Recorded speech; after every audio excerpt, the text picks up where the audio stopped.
1991 সালের আদমশুমারি আমাদের বলছে প্রতি 1000 জন পুরুষের বিপরীতে ইন্ডিয়ায় নারীর সংখ্যা 927 জন। তাহলে দেখতে পাচ্ছেন ইন্ডিয়ায় নারীর সংখ্যা দিন দিন কমে যাচ্ছে। আর এখন বিজ্ঞান আর চিকিৎসা উন্নত হয়েছে, এতে করে অশুভ চর্চাটি সুবিধা হয়েছে। এখন ইসলাম আমাদেরকে বলছে যে তোমরা তোমাদের সন্তানকে হত্যা করো না, হোক সে ছেলে অথবা মেয়ে। তাহলে ইসলামের এই নিয়মকে কি বলবেন, আধুনিক নাকি সেকেলে? ইসলাম শুধুমাত্র সন্তান হত্যাকে নিষিদ্ধ করছে না, এটাও নিষিদ্ধ করছে আর তিরস্কারও করা হয়েছে যে ছেলে সন্তানের জন্ম হলে আনন্দ করা আর মেয়ে সন্তানের জন্ম হলে সেটা নিয়ে দুঃখিত হওয়াকে। আর পবিত্র কোরআনে সূরা নাহলের 58-59 নম্বর আয়াতে উল্লেখ করা হয়েছে, এখানে বলা হয়েছে যখন তাদের কাউকে কন্যা সন্তানের সুসংবাদ দেওয়া হয় তখন তার মুখ কালো হয়ে যায়, সে তখন মনে খুব কষ্ট পায়। তাকে যে সুসংবাদ দেওয়া হয়েছে তার গ্লানির কারণে সে নিজ সম্প্রদায় হতে আত্মগোপন করে। সে চিন্তা করে কন্যা সন্তানকে কি রেখে দেবে নাকি মাটিতে পুঁতে ফেলবে। সাবধান, তাদের সিদ্ধান্ত কত নিকৃষ্ট। কোরআন শুধুমাত্র কন্যা শিশু হত্যাকে নিষিদ্ধ করছে না, আপনি যদি ছেলে হলে আনন্দ করেন, অন্যদিকে আপনার যদি মেয়ে সন্তান হয় তাহলে দুঃখ পান, এটাকেও কোরআন তিরস্কার করছে। ইসলামে কন্যা সন্তানকে বড় করতে হবে সঠিকভাবে। আর আহমেদের একটি হাদিস বলছে, নবীজি সাল্লাল্লাহু আলাইহি সাল্লাম তিনি বলেছেন, তোমাদের মধ্যে যে ব্যক্তি দুইজন কন্যাকে সঠিকভাবে বড় করবে তারা কিয়ামতের দিন যখন বিচার করা হবে সেদিন মুহাম্মদ সাল্লাল্লাহু আলাইহি সাল্লামের কাছাকাছি থাকবে। এরকম আরেকটা হাদিসে বলা হয়েছে যে তোমাদের মধ্যে যে দুইজন কন্যাকে ঠিকমতো বড় করবে, ভালোমতো যত্ন নেবে, ভালোবাসা দিয়ে বড় করে তুলবে, তারা জান্নাতে প্রবেশ করবে। ইসলামে ছেলে অথবা মেয়েকে বড় করার পেছনে কোনো পক্ষপাতিত্ব নেই। আমাদের প্রিয় নবীজির একটি হাদিস অনুযায়ী বলা হয়েছে যে আমাদের নবীজির আমলে একজন লোক তার ছেলেকে চুমু দিয়ে কোলের উপর বসালো, কিন্তু তার মেয়ের সাথে এমন ব্যবহার করলো না। নবীজি তখনই এটার প্রতিবাদ করে বললেন যে তুমি অবিচার করছো, তোমার মেয়েকেও একইভাবে চুমু দিয়ে অন্য কোলে বসানো উচিত। নবীজি মুহাম্মদ সাল্লাল্লাহু আলাইহি ওয়াসাল্লাম শুধুমাত্র সুবিচারের কথাই বলে যাননি, সুবিচারের চর্চাও তিনি করেছেন। আসুন দেখি ইসলামে একজন স্ত্রীর কি অধিকার আছে। আগেকার দিনের সব সভ্যতাই তারা মনে করত যে নারী তারা আসলে শয়তানের একটা হাতিয়ার। আর কোরআন নারীদেরকে আহ্বান করছে মহসানা বলে, অর্থাৎ শয়তানের বিরুদ্ধে একটি দুর্গ। আর যদি ভালো একজন মহিলা কোন পুরুষকে বিয়ে করে, সেই পুরুষ তাহলে ভুল পথে আর যাবে না, সে তখন থাকবে সিরাতাল মুস্তাকিমে, অর্থাৎ সঠিক পথে। একটি সহিহ হাদিসে মুহাম্মদ সাল্লাল্লাহু আলাইহি সাল্লাম তিনি বলেছেন যে ইসলামে সন্ন্যাস জীবনের কোনো স্থান নেই। এছাড়াও সহিহ বুখারীতে উল্লেখ আছে 7 নম্বর খণ্ড 3 নম্বর অধ্যায়ের 4 নম্বর হাদিস, বলা হয়েছে যে নবীজি আদেশ দিয়েছেন যুবক যুবতীরা যাদের বিয়ে করার সামর্থ্য আছে তারা বিয়ে করবে, কারণ এতে করে তারা তাদের দৃষ্টি আনত করবে এবং লজ্জাস্থানের হেফাজত করবে। হযরত আনাস একটা হাদিসের কথা বলেছেন, যে ব্যক্তি বিয়ে করে সে তার দিনের অর্ধেক দিন পূরণ করে। একবার একজন আমাকে প্রশ্ন করেছিল যে এই কথাটার মানে কি, যদি আমি 2 বার বিয়ে করি আমার সম্পূর্ণ দিন পূরণ হবে? নবীজির এই কথাটাকে লোকটা ভুল বুঝেছিল। নবীজি যখন বলেছেন বিয়ে করলে তোমার অর্ধেক দিন পূরণ হবে। এর মানে যে আপনি বিয়ে করলে আপনাকে অবাধ যৌনাচার থেকে বাঁচাবে, আপনাকে ব্যভিচার থেকে বাঁচাবে, এটা আপনাকে বাঁচাবে সমকামিতা থেকে। এগুলো থেকেই পৃথিবীর অর্ধেক পাপ তৈরি হয়। শুধুমাত্র বিয়ে করলেই আপনি স্বামী অথবা স্ত্রী হওয়ার সুযোগ পাবেন। শুধুমাত্র বিয়ে করলেই আপনি সুযোগ পাবেন একজন বাবা অথবা মা হওয়ার। আর বাবা অথবা মায়ের দায়িত্ব, স্বামী বা স্ত্রীর দায়িত্ব, এগুলো খুবই গুরুত্বপূর্ণ ইসলামে। এতে কোনো পার্থক্য নেই যে একজন লোক বিয়ে করলো একটা, দুটা বা তিনটা, চারটা, তারপরও সে অর্ধেক দিনই পূরণ করবে। আর পবিত্র কোরআনে বলছে, আমি স্বামী এবং স্ত্রীদের হৃদয়ে সৃষ্টি করেছি ভালোবাসা। পবিত্র কোরআনে সূরা রুমের 21 নম্বর আয়াতে উল্লেখ করা হয়েছে, বলা হয়েছে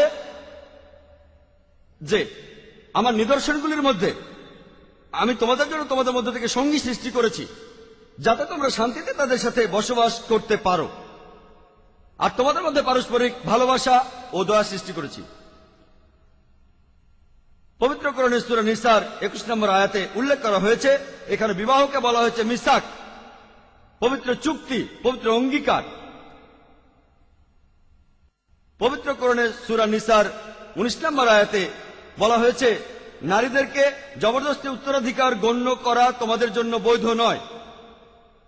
তার অর্থ, বিয়ে করতে দুই পক্ষেরই অনুমতি নেওয়ার প্রয়োজন আছে। এটা আবশ্যিক যে পুরুষ ও নারী দুজনেই বিয়ে করতে রাজি থাকবে। কেউ না, এমনকি মেয়ের বাবাও জোর করে মেয়েকে বিয়ে দিতে পারবে না তার ইচ্ছার বিরুদ্ধে। একটা হাদিস আছে সহিহ বুখারীতে 7 নম্বর খণ্ড 43 নম্বর অধ্যায়ের 69 নম্বর হাদিসে বলা হয়েছে যে একজন মহিলাকে তার বাবা জোর করেছিল তার ইচ্ছার বিরুদ্ধে বিয়ে করতে। মহিলা তখন নবীজির কাছে গেলেন এবং নবীজি বিয়েটা বাতিল করে দিলেন। আরেকটা হাদিস আছে ইবনে হাম্বলে 2469 নম্বর হাদিস, বলা আছে যে একজন মহিলাকে তার বাবা জোর করে বিয়ে দিতে চাচ্ছিল। সেই মহিলা নবীজির কাছে গেলেন, নবীজি বললেন, তুমি চাইলে বিয়ে করতে পারো, অথবা যদি চাও তুমি এই বিয়েটা বাতিল করে দিতে পারো। তার অর্থ, দুজনেরই অনুমতি নেওয়া, পুরুষ এবং নারীর, এটা আবশ্যিক। ইসলাম ধর্মে নারীকে ধরা হয় একজন হোমমেকার হিসেবে, তাকে এখানে হাউজওয়াইফ হিসেবে ধরা হয় না, কারণ কোন হাউজের সাথে তার বিয়ে হয়নি। অনেক মানুষই এই শব্দটা ব্যবহার করে, শব্দটা আসলে অর্থ না জেনে। হাউজওয়াইফ মানে হাউজের স্ত্রী। তাহলে আশা করি যে এখন থেকে আমাদের বোনেরা নিজেদেরকে হাউজওয়াইফ না বলে হোমমেকার বলবেন।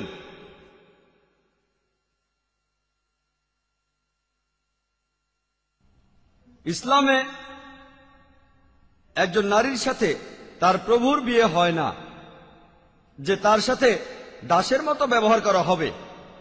নারীর বিয়ে হয় তার সমকক্ষের সাথেই। একটা হাদিসও এমন কথা বলছে, ইবনে হাম্বল হাদিস নম্বর 7396, বলা হয়েছে যে বিশ্বাসীদের মধ্যে সবচেয়ে নিখুঁত তারা যাদের চরিত্র ও ব্যবহার সবচেয়ে ভালো এবং যারা তাদের পরিবার ও স্ত্রীদের সাথে ভালো ব্যবহার করে। ইসলাম ধর্ম পুরুষ ও নারীকে সমান অধিকার দিয়েছে। এই একই কথা বলছেন শ্রদ্ধেয় জাস্টিস এম কাজী, যে কোরআনে পরিষ্কারভাবে আছে যে পুরুষ এবং নারী, স্বামী এবং স্ত্রী, তাদের অধিকার সমান সবগুলো ক্ষেত্রেই, শুধুমাত্র পরিবারের নেতৃত্ববাদে। পবিত্র কোরআনে বলা হয়েছে, সূরা বাকারার 228 নম্বর আয়াতে উল্লেখ করা হয়েছে, বলা হয়েছে যে পুরুষের উপর নারীদের ঠিক তেমনি ন্যায়সঙ্গত অধিকার আছে যেমন আছে তাদের উপর পুরুষদের, কিন্তু নারীদের চেয়ে বেশি মর্যাদা পুরুষের। আমি এ ব্যাপারে সম্পূর্ণ একমত যেটা জাস্টিস এম এম কাজী বললেন, যে বেশিরভাগ মুসলিমই এই আয়াতটার ভুল ব্যাখ্যা করছে যখন বলা হচ্ছে পুরুষের অধিক মর্যাদা আছে। আমি আগেও বলেছি আপনারা কোরআনকে বিচার করবেন সামগ্রিকভাবে। আর পবিত্র কোরআন সূরা নিসার 34 নম্বর আয়াতে উল্লেখ করা হয়েছে, বলা হয়েছে যে পুরুষরা তারা হলো নারীদের রক্ষাকারী ও কর্তা, কারণ আল্লাহ সুবহানাহু ওয়া তাআলা তাদের একজনকে অপরের উপর শ্রেষ্ঠত্ব দান করেছেন। পুরুষ তাদের ধন সম্পদ ব্যয় করে। মানুষ বলে যে কাম শব্দটার মানে শ্রেষ্ঠত্বের দিক থেকে উপরে, তবে সত্যি বলতে আরবি শব্দ কাম এসেছে আরবি শব্দ ইকামা থেকে। ইকামা মানে যেমন ধরুন আপনি নামাজ পড়ার আগে ইকামা দেন, তখন উঠে দাঁড়ান, তাহলে ইকামা মানে উঠে দাঁড়ানো। তাহলে কাম দায়িত্বের দিক থেকে উপরে, এটা শ্রেষ্ঠত্বের দিক থেকে উপরে নয়। আর যদি আপনারা ইবনে কাসিরের ব্যাখ্যা পড়েন, তিনি বলেছেন যে কাওয়াম শব্দটার অর্থ দায়িত্বের দিক থেকে অধিক মর্যাদা সম্পন্ন, শ্রেষ্ঠত্বের দিক থেকে অধিক মর্যাদা সম্পন্ন নয়। আর এই দায়িত্ব স্বামী স্ত্রী দুজনের সম্মতিতেই ভাগাভাগি করে নেওয়া উচিত। পবিত্র কোরআনে সূরা বাকারার 187 নম্বর আয়াতে উল্লেখ করা হয়েছে, বলা হয়েছে হুন্না লিবাসুল লাকুম ওয়া আনতুম লিবাসুল লাহুন্না, যার অর্থ তোমাদের স্ত্রী তোমাদের পরিচ্ছদ এবং তোমরা তাদের পরিচ্ছদ। আমাদের জামা কাপড় পরার উদ্দেশ্যটা কি? পোশাকের উদ্দেশ্য হলো আচ্ছাদন এবং সৌন্দর্য। স্বামী এবং স্ত্রী তারা একে অন্যের দোষগুলোকে ঢেকে রাখবে এবং একে অন্যের সৌন্দর্য বাড়াবে। এই সম্পর্কটা অনেকটা হাত এবং গ্লাভসের মতো। পবিত্র কোরআন বলছে যদি তোমার স্ত্রীকে পছন্দ নাও করো তার সাথে ভালো ব্যবহার করো। পবিত্র কোরআন সূরা নিসার 19 নম্বর আয়াতে উল্লেখ করা হয়েছে যে তোমাদের স্ত্রীদের সাথে তোমরা সৎভাবে জীবনযাপন করবে যদিও তাদেরকে অপছন্দ করো, কারণ এমনও হতে পারে যে আল্লাহ যাতে কল্যাণ রেখেছেন তোমরা তাকেই অপছন্দ করছো। যদি আপনার স্ত্রীকে অপছন্দ করেন তারপরও তার সাথে আপনি ভালো ব্যবহার করবেন, তাহলে ইসলাম ধর্মে একজন স্ত্রীর অধিকার তার স্বামীর অধিকারের সমান। এখন আপনি ইসলামের এই আইনটাকে কি বলবেন, আধুনিক নাকি সেকেলে? এবার আমরা দেখি ইসলামে মায়ের অধিকার।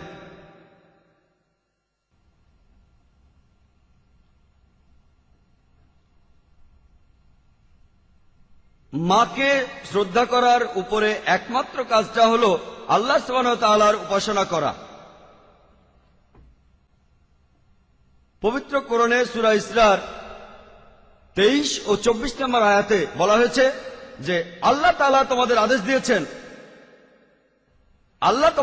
দিয়েছেন যে আল্লাহ ছাড়া কারো ইবাদত করো না এবং তোমরা পিতামাতার সাথে সদ্ব্যবহার করো। আর যদি তাদের একজন অথবা দুজনেই বার্ধক্যে উপনীত হয় তাদেরকে ধমক দিয়ে কোন রকম কথা বলো না, বরং শ্রদ্ধার সাথে ব্যবহার করো এবং তাদের সাথে সম্মানসূচক কথা বলো। তাদের প্রতি নম্রতায় অবনমিত হও এবং আল্লাহ তাআলার কাছে প্রার্থনা করো, হে প্রভু তাদের প্রতি দয়া করো যেভাবে তারা শৈশবে আমাকে লালন করেছেন। সূরা নিসার 1 নম্বর আয়াতে উল্লেখ করা হয়েছে যে তোমার মায়ের গর্ভকে সম্মান করো। সূরা আনামের 151 নম্বর আয়াতে উল্লেখ করা হয়েছে যে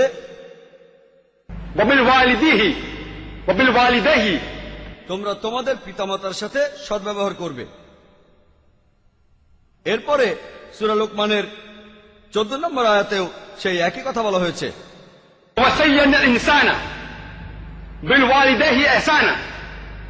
আমি তো মানুষকে তার পিতামাতার সাথে সদাচরণের নির্দেশ দিয়েছি। কষ্টের পর কষ্ট বরণ করে জননী তার সন্তানকে গর্ভে ধারণ করেন। একই ধরনের কথা রয়েছে সূরা আহকাফে, সেখানে 15 নম্বর আয়াতে উল্লেখ করা হয়েছে, একই কথা বলা হচ্ছে, আমি তো মানুষকে তার পিতামাতার সহিত সদ্ব্যবহারের নির্দেশ দিয়েছি। কষ্টের পর কষ্ট সহ্য করে জননী তাকে গর্ভে ধারণ করেন। একটি হাদিস বলছে, যেটা আছে আহমেদে, এছাড়াও ইবনে মাজায়ে, বলা হয়েছে মায়ের পায়ের নিচে বেহেশত আছে। তার মানে এই নয় যে মা যে রাস্তা দিয়ে হেঁটে যাচ্ছেন, তিনি যে নোংরা আবর্জনার উপর পা দিয়েছেন সেটা বেহেশত হয়ে যাবে। এর মানে হলো আপনার কর্তব্য পালনের পাশাপাশি যদি আপনার মাকে শ্রদ্ধা করেন, তার সাথে ভালো ব্যবহার করেন, সম্মান করে কথা বলেন, তাহলে ইনশাআল্লাহ আপনি বেহেশতে যাবেন। সহিহ বুখারীতে আরেকটা হাদিসের উল্লেখ আছে, 8 নম্বর খণ্ড 2 নম্বর অধ্যায়ের 2 নম্বর হাদিসে। এছাড়াও সহিহ মুসলিমে বলা হয়েছে যে একবার এক লোক নবীজির কাছে প্রশ্ন করল, এই পৃথিবীতে কাকে সবচেয়ে বেশি ভালোবাসা, শ্রদ্ধা এবং সাহচর্য দেওয়া উচিত? নবীজি উত্তর দিলেন, তোমার মা। তারপর কাকে? তোমার মা। এরপর কাকে? তোমার মা। লোকটা চতুর্থবারের মতো প্রশ্ন করল, তারপর কাকে? নবীজি বললেন, তোমার বাবা। 75% ভালোবাসা এবং শ্রদ্ধা সেটা পাবেন বাবা, সেটা পাবেন মা। আর 25% ভালোবাসা আর শ্রদ্ধা সেটা পাবেন বাবা। ভালোবাসা আর শ্রদ্ধার 4 ভাগের 3 ভাগ সেটা পাচ্ছেন মা, আর এই ভালোবাসা ও শ্রদ্ধার 4 ভাগের 1 ভাগ পাচ্ছেন বাবা। অন্য কথায়, মা গোল্ড মেডেল পাচ্ছেন, সিলভার মেডেলও পাচ্ছেন মা, ব্রোঞ্জ মেডেলও পাচ্ছেন মা, আর বাবা এখানে একটা সান্ত্বনা পুরস্কার পাচ্ছেন।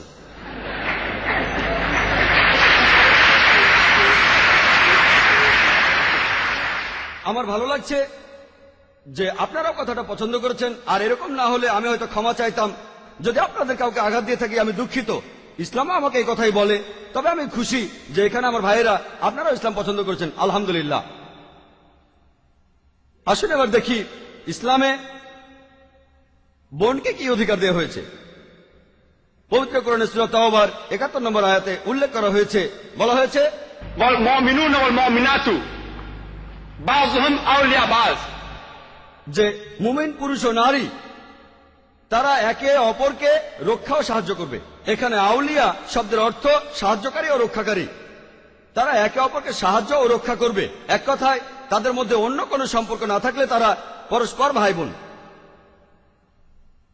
নবীজি মুহাম্মদ সাল্লাল্লাহু আলাইহি সাল্লাম বলেছেন, নারীরা হলো সাকাত। সাকাত অর্থ বোন, এটার আরেকটা অর্থ অর্ধেক। আর মানুষ জাতীয় 2 ভাগে বিভক্ত, পুরুষ ও নারী। এখানে তাদের বলা হচ্ছে অর্ধেক আর বলা হচ্ছে বোন। ইসলামে নারীদের সামাজিক অধিকার নিয়ে এভাবে আরো অনেক কথাই বলা যায়, তবে সময়ের স্বল্পতার কারণে আমি হয়তো অনেক গুরুত্বপূর্ণ বিষয় নিয়ে কথা বলতে পারবো না এখানে, যেমন বহুবিবাহ, যেমন তালাক, অনেক কিছু। আমি আমার লেকচারে অন্যান্য বিষয় নিয়ে বেশি বলবো, কারণ অভিজ্ঞতা আমাকে বলে এই বিষয় নিয়ে ইনশাআল্লাহ আমি প্রশ্নোত্তর পর্বের সময় কথা বলবো। আশা করছি আপনারা এই বিষয়ে প্রশ্ন করবেন, আর আপনাদের যেসব বিষয় জানা দরকার আমি সাধ্যমতো সেগুলো চেষ্টা করে যাব উত্তর দিতে। আসুন এবার দেখি, আসুন এবার আমরা ইসলামে নারীদের শিক্ষা গ্রহণের অধিকারটা দেখি। একেবারে প্রথমে কোরআনের যে 5টা আয়াত নাজিল হয়েছিল সেটা আছে সূরা আলাকে বা সূরা ইকরায়। এই সূরার 1 থেকে 5 নম্বর আয়াতে বলা হয়েছে, ইকরা বিসমি রাব্বিকা আল্লাযী খালাক, পড়ো, পাঠ করো তোমার প্রতিপালকের নামে। খালাকাল ইনসানা মিন আলাক, যিনি মানুষকে সৃষ্টি করেছেন জমাট বাঁধা রক্ত হতে, জোকের মতো বস্তু থেকে। ইকরা ওয়া রাব্বুকাল আকরাম, পাঠ করো আর তোমার প্রতিপালক মহামহিমান্বিত। আল্লাযী আল্লামা বিল কালাম, যিনি কলমের সাহায্যে শিক্ষা দিয়েছেন। আল্লামাল ইনসানা মা লাম ইয়ালাম, শিক্ষা দিয়েছেন মানুষ জাতিকে যা সে জানতো না। পবিত্র কোরআন মানুষ জাতির উদ্দেশ্যে প্রথম যে নির্দেশটা দিয়েছে সেটা ইবাদতের জন্য না, রোজা রাখার জন্য না, যাকাত দেওয়ার জন্য না, বলা হয়েছে পড়ো। ইসলাম শিক্ষা গ্রহণের উপর অনেক গুরুত্ব দিয়েছে। নবীজি সাল্লাল্লাহু আলাইহি ওয়াসাল্লাম আদেশ দিয়েছেন বাবা এবং মাকে যে তাদের কন্যারা তারা যেন ধর্মীয় শিক্ষা লাভ করতে পারে। একজন মহিলার বিয়ে হওয়ার পরে এটা তার স্বামীর কর্তব্য যে তাকে ধর্মীয় শিক্ষায় শিক্ষিত করতে হবে। যদি স্বামী নিজে না করতে পারে আর স্ত্রী চাইলে স্বামী তাকে অন্য কোথাও গিয়ে ধর্মীয় শিক্ষা লাভ করার সুযোগ করে দেবেন। সহিহ বুখারীতে বলা হয়েছে, নবীজির সময়ে মহিলারা জানার ব্যাপারে খুবই আগ্রহী ছিলেন। একদিন তারা নবীজিকে বলল, আপনার চারপাশে সাধারণত পুরুষরা ঘিরে থাকে, আপনি আমাদেরকে একটা দিন সময় দিন যাতে করে আমরাও আপনাকে বিভিন্ন প্রশ্ন করতে পারি। নবীজি রাজি হয়েছিলেন। নবীজি নিজে যাওয়ার পাশাপাশি মাঝে মধ্যে তাঁর সাহাবীগণকেও পাঠাতেন মহিলাদের কাছে তাদের বিভিন্ন প্রশ্নের উত্তর দেওয়ার জন্য। চিন্তা করুন, 1400 বছর আগে যখন নারীদের কোনো সম্মান দেওয়া হতো না, তাদেরকে ধরা হতো অস্থাবর সম্পত্তি, সেখানে পড়াশোনা অনেক দূরের কথা। ইসলাম সে সময়ে নারীদেরকে শিক্ষাদানের কথা বলেছে। ইসলাম ধর্মে এমন অনেক বিশেষজ্ঞই আছেন যারা হচ্ছেন নারী।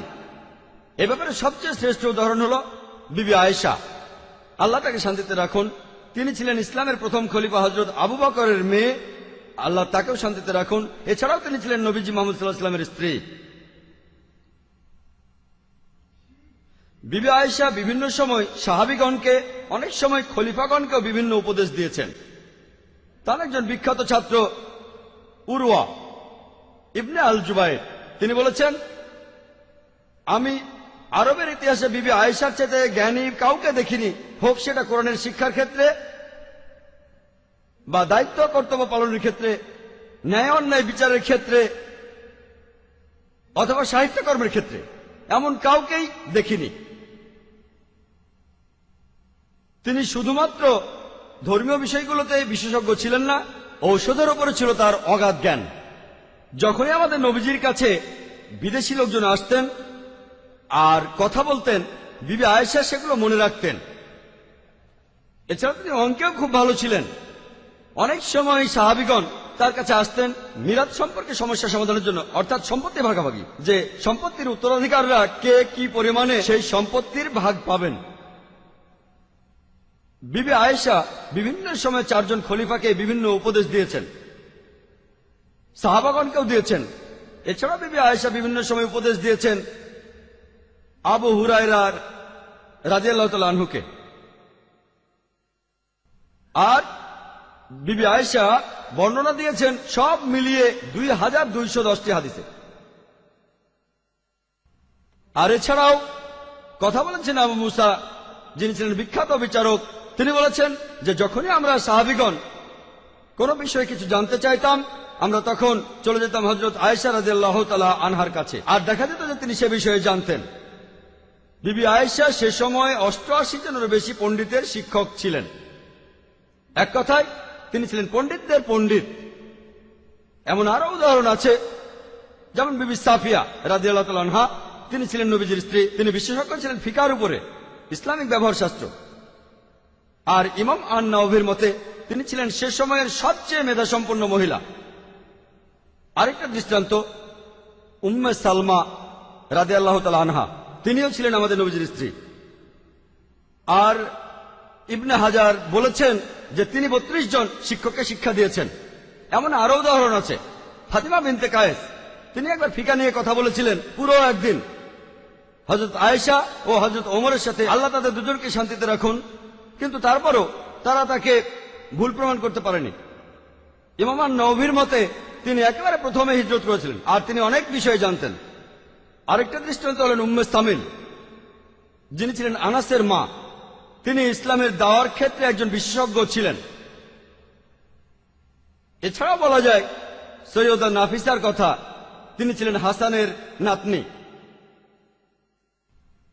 এছাড়াও বলা হয় যে তিনি শিক্ষা দিয়েছিলেন ইমাম শাফিকে, যিনি ইসলামের বিভিন্ন মাযহাবের একটা প্রবর্তক। এছাড়াও অনেক দৃষ্টান্ত আছে, যেমন উম্মে আর দারদা, যিনি ছিলেন আবু আর দারদার স্ত্রী। তিনি বিজ্ঞানের উপর বিশেষজ্ঞ ছিলেন। আর ইমাম বুখারীও বলে গিয়েছেন যে তিনি তার কর্মক্ষেত্রে খুবই দক্ষ ছিলেন। এমন আরো অনেক দৃষ্টান্ত আছে। যে সময়ে মহিলাদের সম্মান দেখানো হতো না, যে সময়ে মেয়েদেরকে জন্মের পর জীবন্ত কবর দিত, আর সেই সময়ে ইসলামে মহিলারা বিশেষজ্ঞ ছিলেন ঔষধপত্রের ক্ষেত্রে, বিজ্ঞানের ক্ষেত্রে, ধর্মীয় বিষয়ের ক্ষেত্রে। এখন ইসলাম বলে যে প্রত্যেক নারীকে শিক্ষিত হতে হবে। তাহলে ইসলামের এই আইনকে কি বলবেন আপনি, আধুনিক নাকি সেকেলে? আসুন এবার দেখি ইসলামে নারীদের আইনগত কি কি অধিকার দেওয়া হয়েছে। ইসলামিক আইন অনুযায়ী পুরুষ এবং নারী তারা সমান। শরিয়া পুরুষ এবং নারী উভয়েরই জানমালের নিরাপত্তা দেয়। যদি কোনো পুরুষ কোনো নারীকে হত্যা করে, সেই পুরুষকে সেক্ষেত্রে কঠিন শাস্তি দেওয়া হবে, অর্থাৎ কিসাসের বিধান অনুযায়ী মৃত্যুদণ্ড। পবিত্র কোরআনে সূরা বাকারার 178 ও 179 নম্বর আয়াতে উল্লেখ করা হয়েছে সেই পুরুষকেও হত্যা করা হবে। একইভাবে যদি কোনো নারী হত্যা করে, তাকেও হত্যা করা হবে। ইসলাম ধর্মে কিসাসের বিধান অনুযায়ী পুরুষ এবং মহিলা, এখানে ক্ষয়ক্ষতিটা হোক চোখের অথবা নাকের অথবা শরীরে, তারা দুজনকেই সমান শাস্তি ভোগ করতে হবে। আর যদি হত্যাকারীর যিনি অভিভাবক তিনি যদি নারীও হন, তিনি যদি বলেন হত্যাকারীকে ক্ষমা করে দাও, আর এজন্য তিনি যদি কোনো ক্ষতিপূরণ দিতে রাজি থাকেন, তার মতামতটাকে বাতিল করে দেওয়া যাবে না, ক্ষতিপূরণটা নিতে হবে। আর যাকে হত্যা করা হয়েছে তার আত্মীয়দের মধ্যে যদি মতবিরোধ দেখা দেয়, কেউ বলছে হত্যাকারীকে মেরে ফেলতে হবে আর কেউ বলছে তাকে ক্ষমা করে দিয়ে ক্ষতিপূরণ নিতে হবে, তখন সেই হত্যাকারীর মৃত্যুদণ্ডে বাধা দিতে হবে। আর এখানে যারা সাক্ষ্য দেবে তারা পুরুষ হোক বা মহিলা হোক, তাদের মতামতগুলো সমান গুরুত্ব পাবে। পবিত্র কোরআনের সূরা মাইদার 38 নম্বর আয়াতে উল্লেখ করা হয়েছে, বলা হয়েছে যে চুরি করবে সে পুরুষ হোক অথবা নারী, তার হাতটা তোমরা কেটে ফেলো, এটা তার কৃতকর্মের ফল এবং আল্লাহর পক্ষ হতে আদর্শ দণ্ড। যদি কেউ চুরি করে, এখানে সে পুরুষ হোক অথবা নারী, এক্ষেত্রে তার হাত কেটে ফেলা হবে। দুজনের শাস্তি এক। পবিত্র কোরআনে সূরা নূরের 2 নম্বর আয়াতে উল্লেখ করা হয়েছে, বলা হয়েছে যদি কেউ ব্যভিচার করে, হোক সে পুরুষ অথবা নারী, প্রত্যেককে 100 কষাঘাত করবে। ইসলামে ব্যভিচার করার শাস্তি আর এখানে সে পুরুষ হোক অথবা নারী, শাস্তিটা একই, 100টা কষাঘাত করতে হবে। ইসলাম ধর্মে পুরুষ এবং নারীর জন্য একই শাস্তির বিধান। ইসলাম ধর্মে একজন নারীর সাক্ষ্য দেওয়ার অনুমতি আছে। চিন্তা করেন, ইসলাম নারীকে সাক্ষী হওয়ার অধিকার দিয়েছে 1400 বছর আগে। এমনকি আজকের দিনেও এই 1980 সালে ইহুদি রাবাইরা চিন্তা ভাবনা করছে, তারা তখন চিন্তা ভাবনা করেছিল যে নারীদেরকে বিচারে সাক্ষ্য দেওয়ার অধিকার দেয়া যায় কি যায় না, আর ইসলাম এই অধিকার দিয়েছে 1400 বছর আগে।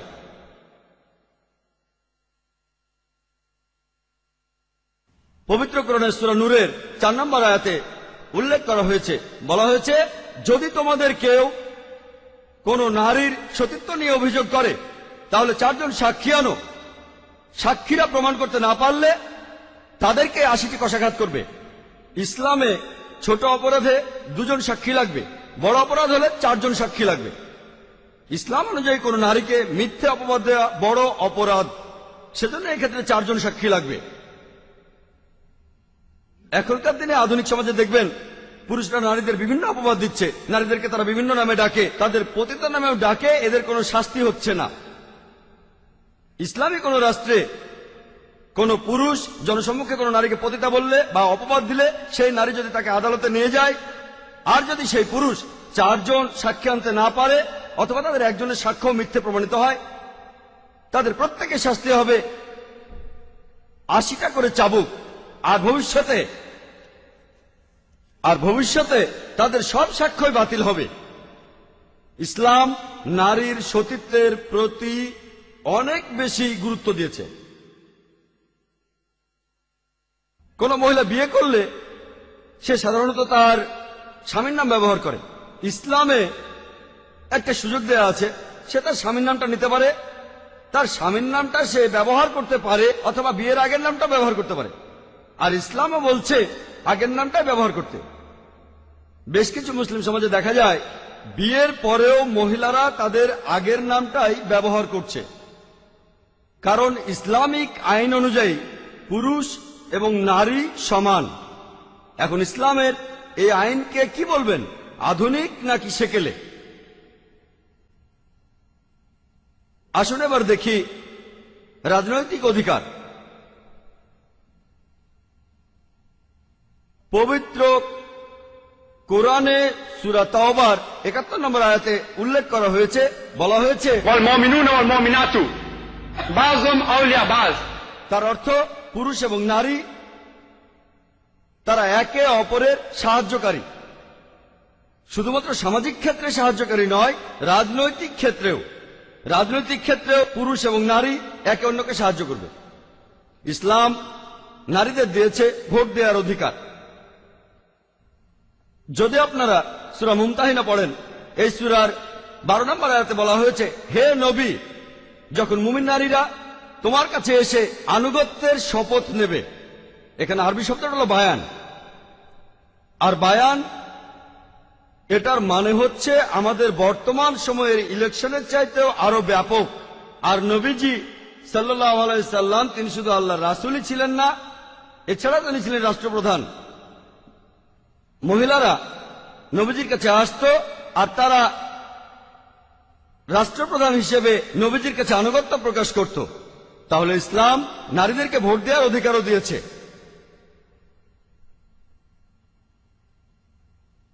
নারীরা আইন প্রণয়নেও অংশ নিতে পারে। আরেকটা বিখ্যাত হাদিস বলছে যে হযরত ওমর রাদিয়াল্লাহু তাআলা আনহু তিনি সাহাবাদের সাথে আলোচনা করছিলেন যে দেনমোহরের একটা সর্বোচ্চ সীমা ধার্য করা উচিত, কারণ এতে করে যুবকরা বিয়ে করতে উৎসাহিত হবে। একজন মহিলা পেছনের সারি থেকে প্রতিবাদ করে বলে উঠল, যখন পবিত্র কোরআনের সূরা নিসার 20 নম্বর আয়াতে বলছে যে তোমরা এমনকি অগাধ সম্পত্তিও দিতে পারো, অগাধ সোনা দিতে পারো দেনমোহর হিসেবে। কোরআন যখন দেনমোহরের সীমা বেঁধে দেয়নি, সেখানে ওমর এই সীমা নির্ধারণের কে? আল্লাহ তাকে শান্তিতে রাখুন। আর তখনই হযরত ওমর রাদিয়াল্লাহু তাআলা আনহু বললেন, ওমর ভুল বলেছে, এই মহিলার কথা ঠিক। চিন্তা করেন, মহিলা ছিলেন একজন সাধারণ নারী। যদি সেই মহিলা বিখ্যাত কেউ হতেন তাহলে হাদিসে তার নাম উল্লেখ করা থাকতো। যেহেতু হাদিসে সেই মহিলার নাম উল্লেখ নেই, আমরা ধরে নিতে পারি তিনি ছিলেন সাধারণ একজন মহিলা। তার মানে একজন সাধারণ মহিলাও রাষ্ট্রের প্রধান খলিফার কথার প্রতিবাদ করতে পারত। এখানে এভাবে বলা যায় যে সেই মহিলা সংবিধানের আইন ভাঙার ব্যাপারে প্রতিবাদ করেছিল, কারণ কোরআন হলো মুসলিমদের সংবিধান। তার অর্থ একজন নারী আইন প্রণয়নেও অংশগ্রহণ করতে পারে। নারীরা যুদ্ধক্ষেত্রেও অংশগ্রহণ করেছে। সহিহ বুখারীতে একটা পুরো অধ্যায় আছে যেখানে যুদ্ধক্ষেত্রে নারীদের কথা বলা হয়েছে। নারীরা সৈনিকদের পানি আর প্রাথমিক চিকিৎসা দিয়েছে। আর সেখানে নসিবা নামে একজন মহিলার কথা উল্লেখ করা আছে। ওহুদের যুদ্ধে যারা নবীজিকে রক্ষা করেছিলেন তিনি তাদের মধ্যে একজন। পবিত্র কোরআন বলছে পুরুষ হলো নারীর রক্ষাকারী। স্বাভাবিক পরিস্থিতিতে নারীরা যুদ্ধক্ষেত্রে যাবে না, এটা পুরুষদের দায়িত্ব। তবে প্রয়োজন পড়লে তেমন অবস্থায় নারীদের অনুমতি দেওয়া হয়েছে, তারা যুদ্ধক্ষেত্রে যেতে পারবে, তা না হলে না। আর এরকমটা হলে আমাদের অবস্থাটাও হয়ে যাবে আমেরিকার মতো। আর আমেরিকায় নারীরা যুদ্ধক্ষেত্রে গিয়ে যুদ্ধে অংশ নিত সেই 1901 সাল থেকে। তবে তারা সরাসরি যুদ্ধ করত না, তারা সেখানে দায়িত্ব পালন করত নার্সের। পরবর্তীতে নারীবাদী আন্দোলন শুরু হয়ে গেল, আর সেটা ছিল 1973 সাল। তারা সেখানে দাবি করল কেন নারীদের সরাসরি যুদ্ধে অংশগ্রহণ করতে দেয়া হবে না। তারপর আমেরিকার সরকার অনুমতি দিল 1976 সালের পরে যে নারীরা এখন থেকে সরাসরি যুদ্ধে অংশগ্রহণ করতে পারবে। আর গত বছরে ডিফেন্স ডিপার্টমেন্টের একটা রিপোর্ট অনুযায়ী, আমেরিকার ডিফেন্স ডিপার্টমেন্টের রিপোর্ট, এটা প্রকাশিত হয়েছিল 1993 সালের 23শে এপ্রিল। বলা হয়েছে যে একটা সম্মেলনে 90 জনেরও বেশিকে যৌন নিপীড়ন করা হয়েছে। আর এদের মধ্যে 83 জন হলো মহিলা। এজন্য 117 জন অফিসারকে নিয়ম ভঙ্গের অভিযোগে অভিযুক্ত করা হয়েছে। চিন্তা করেন, মাত্র একটা সম্মেলনে 83 জন মহিলার উপর যৌন নির্যাতন হয়েছে। এই 117 জন অফিসারের অপরাধটা কি ছিল? এই মহিলাদের কাপড় খুলে দৌড়াতে বলেছিল, তাদেরকে বাধ্য করেছিল প্যারেড করতে নগ্ন হয়ে, এমনকি তাদের লজ্জাস্থানও অনাবৃত ছিল। তারা জনসমক্ষে সংগ্রাম করতে বাধ্য হয়েছিল। এটাকে কি আপনারা নারীর অধিকার বলবেন? যদি আপনারা ভাবেন এটাই হলো নারীর অধিকার, তাহলে আপনারা আপনাদের অধিকার নিয়ে থাকুন। আমরা চাই না আমাদের বোন, মেয়ে অথবা মায়ের উপর যৌন নির্যাতন হোক। তখন আমেরিকান পার্লামেন্টে কথা উঠেছিল, আর প্রেসিডেন্ট বিল ক্লিন্টন তিনি নিজে এর জন্য ক্ষমা চেয়েছিলেন। সবার কাছে ক্ষমা চেয়ে বলেছিলেন প্রয়োজনীয় ব্যবস্থা নেওয়া হবে। আর পলিটিশিয়ানরা যখন বলে যে ব্যবস্থা নেওয়া হবে, তখন জানেনই তো কি হয়।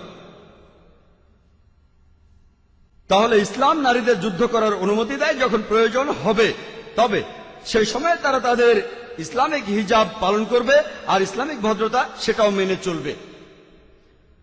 আমার এই লেকচার শেষ করার আগে আমি একটা উদাহরণ দেব। আমার লেকচারের শুরুতে বলেছিলাম ইসলাম পুরুষ এবং নারীর সাম্যতায় বিশ্বাস করে। সাম্যতা, এটার অর্থ এখানে অভিন্নতা নয়। মনে করুন একটা ক্লাসরুমে দুইজন ছাত্র এ আর বি কোন একটা পরীক্ষায় দুজনেই প্রথম হলো। তারা দুজনেই 100-র ভেতরে 80 নম্বর পেল, 80% মার্কস। ক্লাসের 100 জন ছাত্রের মধ্যে দুজন প্রথম হলো, এ আর বি।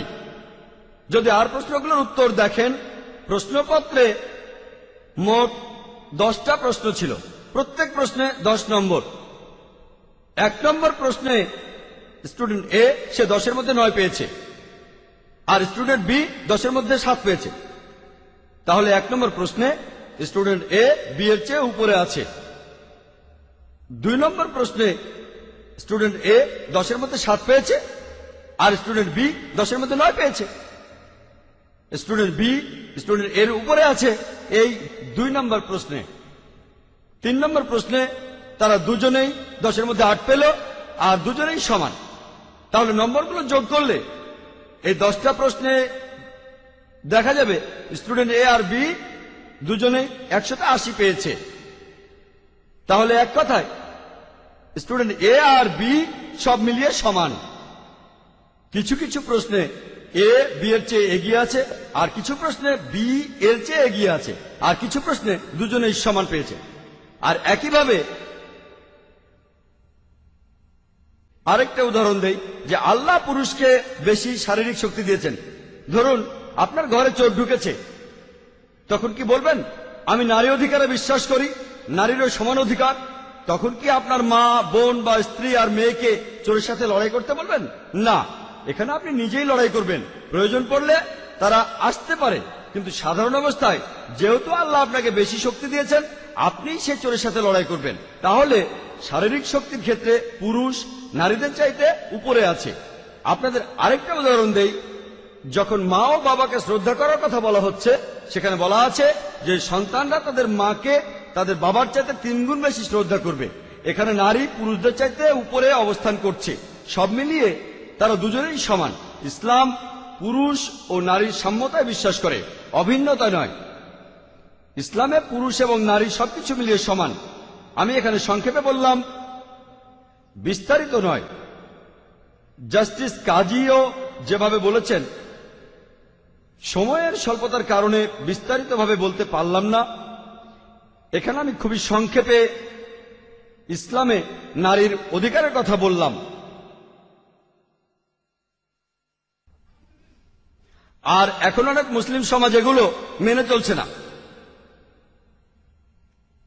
আর অনেক মুসলিম সমাজই নারীদেরকে তাদের অধিকারগুলো দেয়নি। তারা কোরআন এবং সুন্নাহ থেকে দূরে সরে গেছে। এখানে পশ্চিমা বিশ্বই এর জন্য অনেকাংশে দায়ী। এই পশ্চিমা সমাজের কারণেই অনেক মুসলিম সমাজ হয়ে গেছে খুবই রক্ষণশীল, খুবই সতর্ক। এভাবে হয়ে গেছে তারা চরমপন্থী। আর কোরআন সুন্নাহ থেকে দূরে সরে গেছে তারা। আর অন্যদিকে কিছু কিছু মুসলিম সমাজ পশ্চিমা বিভিন্ন সংস্কৃতি অনুসরণ করে চলছে।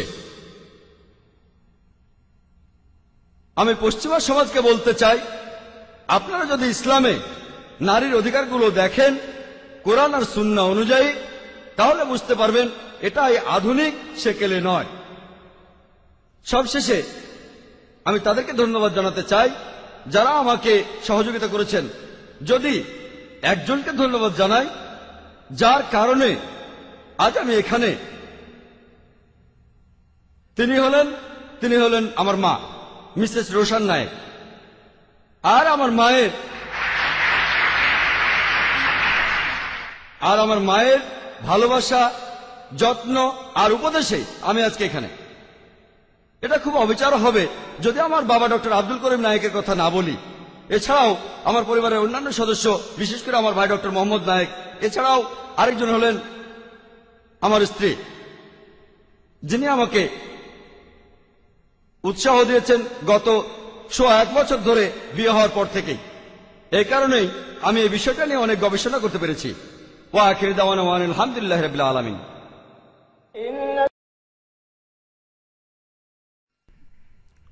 আপনাদের সবাইকে অনেক ধন্যবাদ। আমরা প্রশ্ন ও উত্তর পর্ব শুরু করার আগে এই অনুষ্ঠানে একটা ঘোষণা দেব। ইসলামিক রিসার্চ ফাউন্ডেশন এবং এর ট্রাস্টিরা ধন্যবাদ জানাচ্ছে আল বারাকা ফাইন্যান্স হাউস লিমিটেড বোম্বে এবং এর ম্যানেজিং ডিরেক্টর মিস্টার রাশিদ ওমরকে। আল বারাকা ফাইন্যান্স আমাদের এই অনুষ্ঠানটিতে ব্রডকাস্টিং কোয়ালিটির ইউমেট্রিক রেকর্ডিং এর ব্যবস্থা করেছে। মিস্টার রাশিদ ওমর এবং আল বারাকা ফাইন্যান্সকে অনেক ধন্যবাদ। এবারে শুরু হচ্ছে আমাদের প্রশ্নোত্তর পর্ব। আমি দর্শক শ্রোতাদের অনুরোধ করব, প্রশ্ন করার সময় আপনারা কিছু নিয়ম মেনে আমাদের প্রশ্নগুলো করবেন, যাতে করে আমাদের এই প্রশ্নোত্তর পর্বটা সফল হয়। দর্শকদের প্রশ্ন করার জন্য এই অডিটোরিয়ামের বিভিন্ন জায়গায় 3টা মাইক বসানো হয়েছে। 2টা মাইক নিচে আছে, যেগুলোতে পুরুষরা প্রশ্ন করবেন, আর একটা মাইক রয়েছে উপরে বেলকনিতে মহিলাদের প্রশ্ন করার জন্য। আপনারা মাইক থেকে একবারে মাত্র একটা প্রশ্ন করবেন। একবারে প্রথম প্রশ্নটা সেটা মহিলাদের মধ্য থেকে কেউ একজন করবেন। তারপরের প্রশ্নটা আমার ডান দিকের মাইক থেকে একজন পুরুষ করবেন। তারপরের প্রশ্নটা আবারও বেলকনি থেকে মহিলাদের মধ্য থেকে আসবে। তারপরের প্রশ্নটা আমার বাম দিকের মাইক থেকে একজন পুরুষ করবেন। আর এইভাবেই আমাদের পরবর্তী প্রশ্নগুলো চলতে থাকবে, প্রথমে উপরে মাঝখান থেকে, তারপর নিচে 2 পাশ থেকে। আপনাদের মধ্যে যারা স্লিপে প্রশ্ন করতে চান, আপনারা আপনাদের পাশেই ভলান্টিয়ারদের কাছে কাগজ কলম পাবেন। মাইকে প্রশ্ন শেষ হলে ডক্টর জাকির নায়েক চিরকুটে লেখা প্রশ্নগুলোর উত্তর দেবেন। আপনাদের প্রশ্ন বিষয়ের সাথে প্রাসঙ্গিক হতে হবে। ইসলাম ধর্মে নারীদের অধিকার, এটা কি আধুনিক নাকি সেকেলে?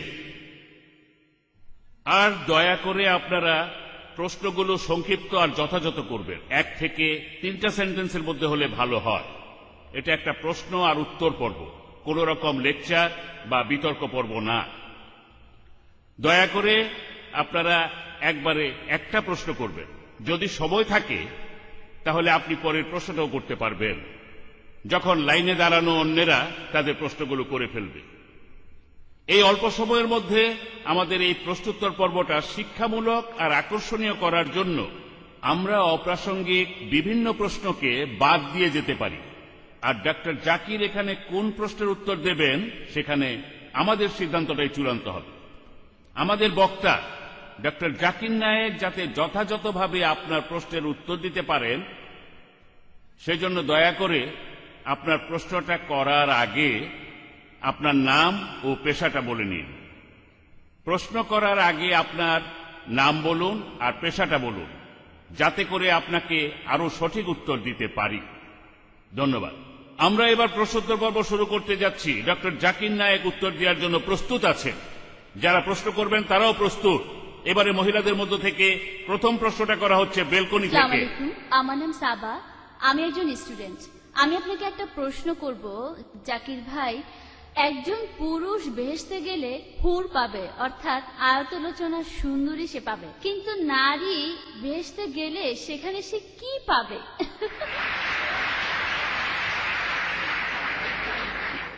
বোন, আপনি প্রশ্ন করলেন যে যখন কোন পুরুষ জান্নাতে যাবে সে সেখানে হুর পাবে, সুন্দরী মহিলাদের।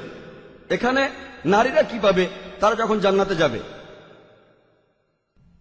পবিত্র কোরআনে এই হুর শব্দটার উল্লেখ আছে সব মিলিয়ে মোট 4টি জায়গায়। পবিত্র কোরআনে সূরা দুখানের 54 নম্বর আয়াতে উল্লেখ করা হয়েছে, এরপরে সূরা তুরের 20 নম্বর আয়াতে উল্লেখ করা হয়েছে, এরপরে সূরা রহমানের 72 নম্বর আয়াতে উল্লেখ করা হয়েছে, আর সবশেষে সূরা ওয়াকিয়ার 22 নম্বর আয়াতে উল্লেখ করা হয়েছে। আর এখানে বেশিরভাগ অনুবাদেই, বিশেষ করে উর্দু অনুবাদে, এই হুর শব্দটার অনুবাদ করা হয়েছে যে সুন্দরী মহিলা। যদি এই হুর শব্দটার অর্থ হয়ে থাকে সুন্দরী মহিলা, তাহলে মহিলারা জান্নাতে গিয়ে কি পাবে?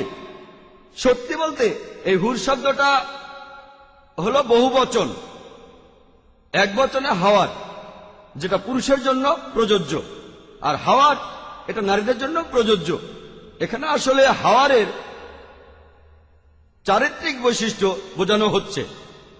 এর অর্থ বড় সাদা সুন্দর চোখ। এখানে বিশেষ করে সাদা চোখের কথা বলা হয়েছে। একই ধরনের আরেকটা শব্দ রয়েছে আজওয়াজুন মুতাহারাতুন, কোরআনের অনেক জায়গায় আছে। সূরা বাকারার 25 নম্বর আয়াতে উল্লেখ করা হয়েছে এবং সূরা নিসার 57 নম্বর আয়াতে উল্লেখ করা হয়েছে। এখানে বলা হয়েছে আজওয়াজুন মুতাহারাতুন, যার অর্থ সঙ্গী বা সাথী। মোহাম্মদ আসাদ এই হুর শব্দটার অনুবাদ করেছেন স্বামী বা স্ত্রী, আর আব্দুল্লাহ ইউসুফ আলী তিনি অনুবাদ করেছেন সঙ্গী। তাহলে হুর শব্দটার অর্থ সঙ্গী বা স্বামী বা স্ত্রী। এটার আসলে কোনো লিঙ্গ নেই। পুরুষরা জান্নাতে গেলে ভালো মহিলা পাবে যাদের চোখ বড় আর সুন্দর, আর মহিলারা পাবে ভালো পুরুষ যাদের চোখ বড় আর সুন্দর। আশা করি উত্তরটা পেয়েছেন। এবারের প্রশ্ন ডান দিকের মাইক থেকে। আসসালামু আলাইকুম, সুলতান কাজী, আমি চাকরি করি। আমি একটা প্রশ্ন করতে চাই ডাক্তার জাকির নায়েককে। যখন কোনো বিচারে সাক্ষ্য দেওয়া হয় তখন কেন দুইজন মহিলা সাক্ষী একজন পুরুষ সাক্ষীর সমান হয়? ভাই, আপনি খুব ইম্পর্ট্যান্ট একটা প্রশ্ন করেছেন যে ইসলামে দুইজন মহিলা সাক্ষী কেন একজন পুরুষ সাক্ষী সমান। দুইজন মহিলা সাক্ষী সবসময় একজন মহিলা, দুজন মহিলা সাক্ষী সবসময় একজন পুরুষ সাক্ষী সমান নয়, সব ক্ষেত্রে না। কিছু কিছু ক্ষেত্রে এটা আছে। পবিত্র কোরআনে কমপক্ষে 5টি আয়াতে এমন কথা আছে যেখানে সাক্ষীর কথা বলা হচ্ছে কিন্তু পুরুষ বা নারী এটা বলা হয়নি। একটা আয়াতে এমন ধারণা দেওয়া হয়েছে যে দুইজন মহিলা সাক্ষী তারা একজন পুরুষ সাক্ষী সমান। সেটা আছে সূরা বাকারার 282 নম্বর আয়াতে এটার উল্লেখ করা হয়েছে। আর এটা হলো কোরআনের সবচেয়ে বড় আয়াত। বলা হয়েছে যখন তোমরা কোন রকম আর্থিক লেনদেন করবে যেখানে ভবিষ্যতের দায়বদ্ধতা থাকবে তখন তোমরা সেটা লিখে রাখো, আর তখন দুইজন সাক্ষী বেছে নাও পুরুষের মধ্য থেকে।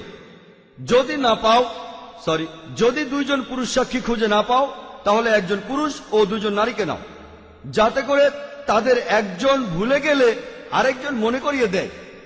পবিত্র কোরআনের এই আয়াত সূরা বাকারার 282 নম্বর আয়াতে যেটা উল্লেখ করা হয়েছে সেখানে শুধু আর্থিক লেনদেনের ব্যাপারে বলা হয়েছে, শুধুমাত্র আর্থিক লেনদেনের ব্যাপারে বলা হয়েছে যে তোমরা দুজন পুরুষকে সাক্ষী করো যদি পারো, আর যদি দুজন পুরুষ সাক্ষী জোগাড় করতে না পারো তাহলে একজন পুরুষ ও দুজন নারী।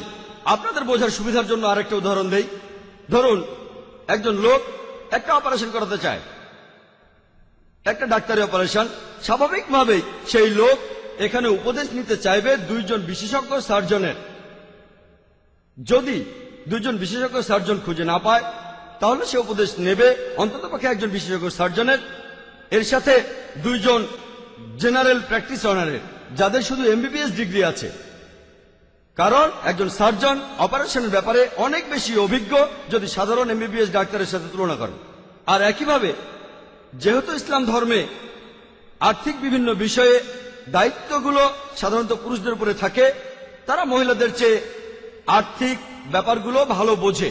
সেজন্য আর্থিক লেনদেনে সাক্ষী হিসেবে সবচেয়ে ভালো হবে দুজন পুরুষ। যদি দুজন পুরুষ না পান তখন একজন পুরুষ দুজন মহিলা। আর পবিত্র কোরআনে সূরা মাইদার 106 নম্বর আয়াতে উল্লেখ করা হয়েছে যে যখন কেউ সম্পত্তি ভাগ করার জন্য দলিল লেখে তখন দুজন পুরুষকে সাক্ষী করো। এখানেও আর্থিক লেনদেনের ক্ষেত্রে পুরুষ সাক্ষী উত্তম। কিছু বিচারক এমন বলেন যে হত্যাকাণ্ডের মতো অপরাধের ক্ষেত্রে সাক্ষ্য দিতে গেলে নারী স্বভাবগত কারণেই আটকে যেতে পারে অথবা ভয় পেতে পারে হত্যাকাণ্ডের ক্ষেত্রে। সেজন্য হত্যাকাণ্ডের সাক্ষ্য দিলে দুজন নারীর সাক্ষ্য একজন পুরুষের সাক্ষ্যের সমান। শুধুমাত্র এই দুটো ক্ষেত্রে আর্থিক লেনদেনে ও হত্যাকাণ্ডের সাক্ষ্যে দুজন নারীর সাক্ষ্য একজন পুরুষের সমান। কিছু বিশেষজ্ঞ বলেন না, ইসলাম বলে এক জায়গায় সূরা বাকারায় 282 নম্বর আয়াতে উল্লেখ করা হয়েছে যে দুইজন নারীর সমান একজন পুরুষ। তাই সব ধরনের ক্ষেত্রে দুইজন নারী তাদের সমান একজন পুরুষ। আসুন দেখি, আমি আগেও বলেছি যে কোরআনকে আপনারা সামগ্রিকভাবে দেখুন। পবিত্র কোরআনে দেখবেন সূরা নূরের 6 নম্বর আয়াতে উল্লেখ করা হয়েছে, বলা হয়েছে যদি তোমাদের কেউ তাদের স্বামী বা স্ত্রীর প্রতি অপবাদ দেয় আর যদি কোনো সাক্ষী না থাকে তাদের নিজেদের সাক্ষ্যই এখানে যথেষ্ট। তার মানে যদি স্বামী তার স্ত্রীর বিরুদ্ধে অভিযোগ করে অথবা স্ত্রী তার স্বামীর বিরুদ্ধে অভিযোগ করে, যদি তাদের অন্য কোনো সাক্ষী না থাকে তাদের নিজেদের সাক্ষ্যই এখানে যথেষ্ট। এই আয়াতটা পরিষ্কারভাবে বলছে যে একজন মহিলার সাক্ষী একজন পুরুষের সাক্ষীর সমান। এমন অনেক ক্ষেত্রে বিচারকরা একমত হবেন। এগুলো ছাড়াও এমনকি চাঁদ দেখার ক্ষেত্রেও একজন মহিলা সাক্ষীর সাক্ষ্য যথেষ্ট। কিছু বিশেষজ্ঞ বলেন রমজান মাসের শুরুতে প্রয়োজন হয় একজন সাক্ষীর আর রমজান মাসের শেষে প্রয়োজন হয় দুজন সাক্ষীর। এখানে এটা কোনো ব্যাপার না যে তারা পুরুষ নাকি মহিলা। কিছু কিছু বিষয় আছে যেখানে পুরুষের সাক্ষ্য গ্রহণযোগ্য নয়, শুধু মহিলাদের সাক্ষ্য গ্রহণযোগ্য। সবাই বোধহয় উত্তরটা জানতে চাচ্ছেন। ধরুন আপনি একজন সাক্ষী চান কোন মৃত মহিলার গোসলের সাক্ষী। কোন মহিলার মারা গেলে তার গোসলের ব্যাপারে সাক্ষ্য দিতে পারে শুধুমাত্র একজন মহিলা। আর শুধুমাত্র আপনি যখন কোনো মহিলাকে খুঁজে পাবেন না তখন মহিলার স্বামী সাক্ষী হতে পারে। তাহলে এখানে মহিলার সাক্ষী গ্রহণযোগ্য। আশা করি উত্তরটা পেয়েছেন ভাই। যারা চিরকুটে প্রশ্ন করার ব্যাপারে ইচ্ছুক তারা দয়া করে আপনাদের হাত তুলুন, যাতে করে আমাদের ভলান্টিয়াররা আপনাদেরকে কাগজ ও কলম সরবরাহ করতে পারেন। তারপর প্রশ্ন লিখে ভলান্টিয়ারদের মাধ্যমেই আমাদের কাছে পাঠিয়ে দিন। পরবর্তীতে আমরা এই চিরকুটের প্রশ্নগুলোর উত্তর দেব। এবারের প্রশ্নটা হবে উপরে মহিলাদের মধ্য থেকে। আসসালামু আলাইকুম, আমার নাম শায়লা। আমার প্রশ্নটা হলো, ইসলামে কেন বহু বিবাহের অনুমতি আছে আর শুধু পুরুষই কি একাধিক বিয়ে করতে পারবে? বোন, আপনি প্রশ্ন করলেন যে ইসলামে কেন বহু বিবাহের অনুমতি আছে, অর্থাৎ ইসলামে কেন একজন পুরুষকে একাধিক বিয়ের অনুমতি দেওয়া হয়েছে। পলিগামি শব্দটার অর্থ হল একজন মানুষের একাধিক স্বামী বা স্ত্রী আছে। এটার মধ্যে দুটো ভাগ রয়েছে। পলিজিনি, যেখানে একজন পুরুষের একাধিক স্ত্রী থাকে, আর পলিঅ্যান্ড্রি, যেখানে একজন নারীর একাধিক স্বামী থাকে। সাধারণত মানুষ ভাবে পলিগামি মানে একজন পুরুষ সে একাধিক বিয়ে করতে পারবে। পলিগামি মানে আসলে দুটোই, একজনের একাধিক স্বামী বা স্ত্রী থাকবে। কোন পুরুষের যদি একাধিক স্ত্রী থাকে তাকে বলা হয় পলিজিনি, কোন মহিলার যদি একাধিক স্বামী থাকে তাকে বলা হয় পলিঅ্যান্ড্রি। তবে এখানে আপনার প্রশ্নটা ছিল যে কেন ইসলামে পুরুষকে একাধিক বিয়ের অনুমতি দেওয়া হয়েছে। তাই আমিও পুরুষের একাধিক বিয়ে নিয়ে কথা বলবো এখানে। পবিত্র কোরআন হচ্ছে একমাত্র ধর্মগ্রন্থ এই পুরো পৃথিবীর মধ্যে যেটা বলছে মাত্র একটা বিয়ে করো। আর কোন ধর্মগ্রন্থ নেই, পৃথিবীতে কোথাও খুঁজে পাবেন না যেটা বলছে মাত্র একটা বিয়ে করো। আপনারা গীতা পড়ে দেখেন, বেদ পড়ে দেখেন, রামায়ণ পড়ে দেখেন, মহাভারত পড়ে দেখেন, বাইবেল পড়ে দেখেন, কোনো ধর্মগ্রন্থে বলা নেই মাত্র একটা বিয়ে করো। শুধু কোরআনে এটার উল্লেখ আছে। সত্যি বলতে আপনারা যদি হিন্দু ধর্মগ্রন্থগুলো পড়েন, বেশিরভাগ রাজারই অনেকজন স্ত্রী ছিল। রাজা দশরথ, তার একাধিক স্ত্রী ছিল। প্রভু কৃষ্ণ, তারও একাধিক স্ত্রী। আপনারা যদি ইহুদি ধর্মগ্রন্থ পড়েন, সেখানে পুরুষরা একাধিক বিয়ে করতে পারে।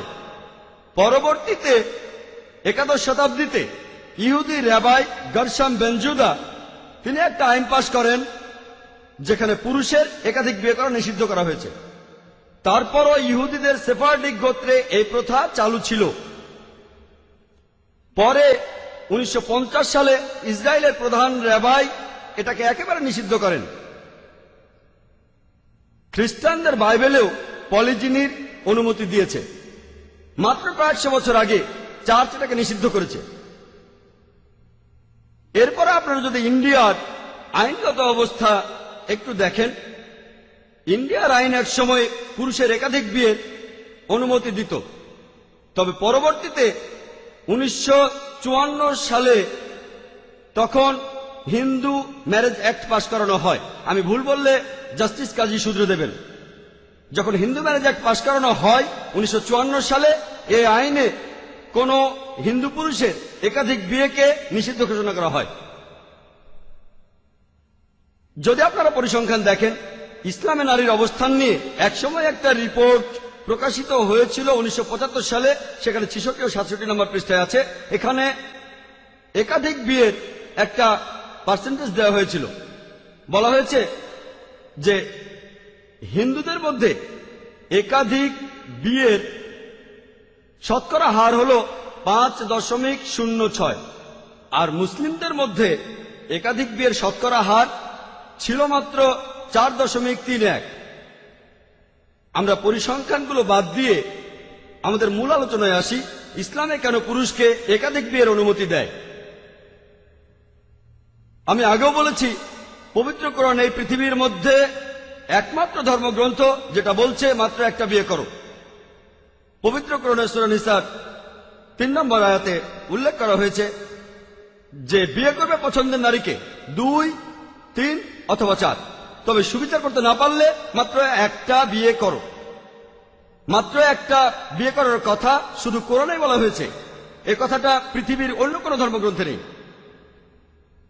আরবে ইসলাম আসার আগে পুরুষদের একাধিক স্ত্রী থাকত, কারো কারো শখানেক স্ত্রী থাকত।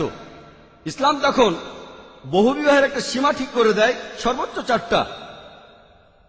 আপনার একাধিক স্ত্রী থাকতে পারে শুধুমাত্র একটা শর্ত মেনে, যে তাদের সাথে সুবিচার করতে হবে। 2, 3 বা 4 জন, না করতে পারলে মাত্র একজন। একই সূরায় আছে, সূরা নিসার 129 নম্বর আয়াতে একথার উল্লেখ করা হয়েছে যে এটা খুবই কঠিন যে তোমাদের স্ত্রীদের সাথে সমান ব্যবহার করবে। তাহলে বহুবিবাহ একটা ব্যতিক্রম, এটা নিয়ম নয়। অনেক মানুষই ভাবে যে ইসলাম বলছে এটা আসলে আবশ্যিক, পুরুষরা একাধিক বিয়ে করবে। ইসলাম ধর্মে বিভিন্ন কাজের 5টা শ্রেণীবিভাগ আছে। প্রথমটা হচ্ছে যেটা আবশ্যিক অর্থাৎ ফরজ, দ্বিতীয়টা হচ্ছে যেটা সুপারিশ করা হয়েছে, তৃতীয়টা হচ্ছে যেটার অনুমোদন দেওয়া হয়েছে, চতুর্থটা হচ্ছে যেটাতে নিরুৎসাহিত করা হয়েছে, আর সর্বশেষে যেটা নিষিদ্ধ অর্থাৎ হারাম। বহুবিবাহ এর মধ্যে মাঝের সারিতে অনুমতি আছে। সহিহ হাদিসে এমন কথা নেই বা কোরআনেও বলা হয়নি যে কোনো পুরুষের যদি একাধিক স্ত্রী থাকে সে অন্য লোকের চাইতে উত্তম একজন পুরুষ হবে।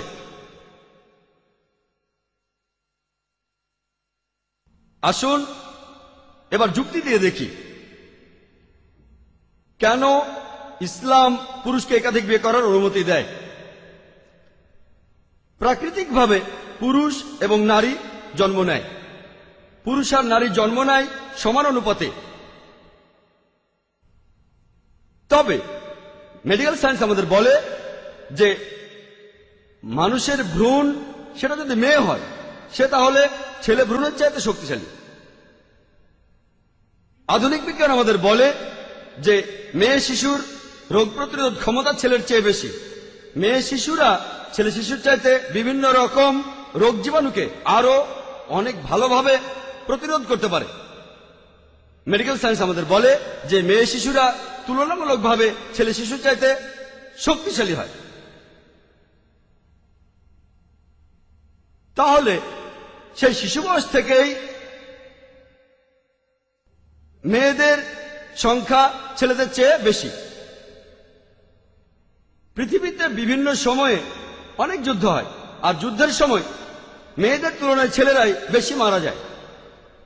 এই কিছুদিন আগেও আফগানিস্তানের যুদ্ধে আনুমানিকভাবে প্রায় 15 লক্ষ মানুষ মারা গেছে।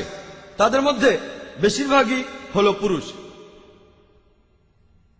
পরিসংখ্যান আমাদের বলে বিভিন্ন জায়গায় দুর্ঘটনা হয়, সেখানেও মেয়েদের চাইতে ছেলেরাই বেশি মারা যায়। অনেক বেশি পুরুষ ধূমপানের কারণে মারা যায়, কিন্তু নারীরা কম মারা যায়। সেজন্য পৃথিবীতে পুরুষের তুলনায় আপনারা অনেক বেশি নারী দেখতে পাবেন। ইন্ডিয়া হলো তেমন একটা দেশ, এশিয়ায় আরো কিছু দেশ আছে, আর আফ্রিকায় যেখানে মহিলাদের সংখ্যা পুরুষদের সংখ্যার চেয়ে কম। এর কারণটা আমি আগেও বলেছি, কারণ প্রতি বছরে 10 লক্ষেরও বেশি মহিলার গর্ভপাত ঘটানো হয় ইন্ডিয়াতে। আর নবজাত শিশুকে হত্যা করার কারণে, কন্যা শিশু হত্যা, এই কারণেই এদেশে মহিলাদের সংখ্যা কম পুরুষদের চেয়ে। আমরা যদি এই অশুভ চর্চাটি বন্ধ করি তাহলে এখন থেকে 10-20 বছর পরেই দেখব যে পুরুষদের সংখ্যা নারীদের চেয়ে কম আমাদের দেশে। শুধুমাত্র নিউ ইয়র্কে পুরুষের চাইতে নারীর সংখ্যা 10 লক্ষ জন বেশি। শুধুমাত্র আমেরিকাতে পুরুষের চাইতে নারী 78 লক্ষ জন বেশি। আর এছাড়াও নিউ ইয়র্কে যতজন পুরুষ আছে তার মধ্যে 1/3 তারা হলো সমকামী। তার মানে তারা নারীর প্রতি আগ্রহী নয়। আর পুরো আমেরিকাতে প্রায় 2.5 কোটি সমকামী রয়েছে। শুধুমাত্র ব্রিটেনে পুরুষের চেয়ে নারী 40 লক্ষ জন বেশি। শুধুমাত্র জার্মানিতে পুরুষের চেয়ে নারী 50 লক্ষ জন বেশি। শুধুমাত্র রাশিয়াতে পুরুষের চেয়ে নারী 70 লক্ষ জন বেশি। আর আল্লাহ তাআলাই ভালো জানেন এই পুরো পৃথিবীতে নারীর সংখ্যা পুরুষের সংখ্যার চেয়ে কতজন বেশি আছে। মনে করেন আমার বোন আমেরিকায় বসে